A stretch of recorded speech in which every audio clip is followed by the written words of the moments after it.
Welcome to bird media. నేను Vaishnavi. Iran యుద్ధం అసలు ఎందుకు మొదలు పెట్టారో అమెరికా అధ్యక్షుడు ట్రంప్కే తెలియట్లేదు.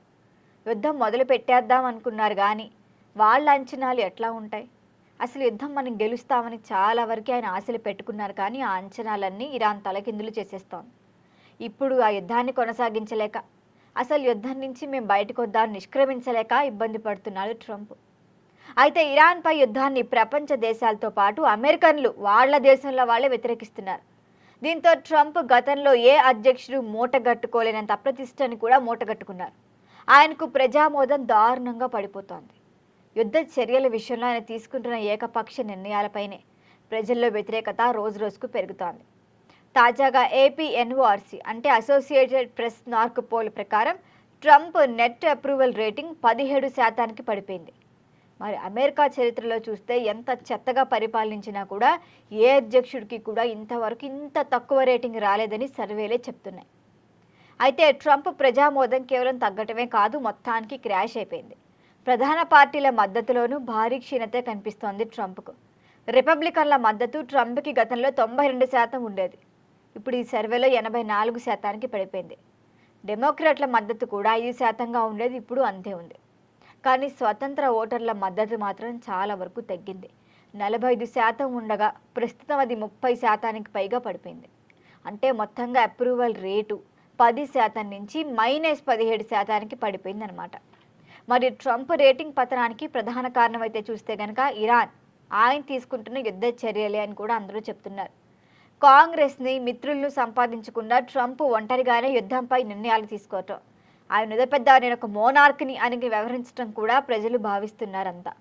ఇరాన్ ఇజ్రాయెల్ ఘర్షణ మరింత విస్తరించింది. అమెరికా సైనికులు చాలామంది ప్రాణాలే కోల్పోతున్నారు. మరి ఆందోళన ప్రజల్లో కూడా ఉంది. యుద్ధం కారణంగానే అన్ని దేశాల్లో పెట్రోల్ ధరలు పెరిగాయి, నిత్యావసరాల ధరలు కూడా పెరిగాయి. ఇవన్నీ ఎవరికి? సామాన్యుడి జేబుకే చిల్లు పడుతోంది. కానీ ప్రపంచ దేశాలు అమెరికా యుద్ధ చర్యలు తీవ్రంగా ఖండిస్తున్నాయి తప్ప దీనికి సొల్యూషన్ ఇవ్వట్లా. మరి దీనికి ట్రంప్ కూడా సరైన సమాధానం ఇవ్వకపోవడంతో ప్రజలకు ఆగ్రహం తెప్పిస్తున్నారు ఆయన. ఈ ట్రంప్ రేటింగ్ 17%కి చేరటం అంటే అమెరికా చరిత్రలో ఒక రికార్డు. గతంలో జార్జ్ డబ్ల్యూ బుష్ 12% రేటింగ్ నమోదైంది, అంటే -12. ఇక 2008లో ఇరాన్ యుద్ధం సమయంలో ఈ వ్యతిరేకత వచ్చింది. మరి హ్యారీ ట్రూమన్ 1952లో -22% రేటింగ్ తెప్పించుకున్నారు. మరి నాటి ఆర్థిక సంక్షోభ కారణంగానే వాళ్ళ రేట్లు పడిపోయి.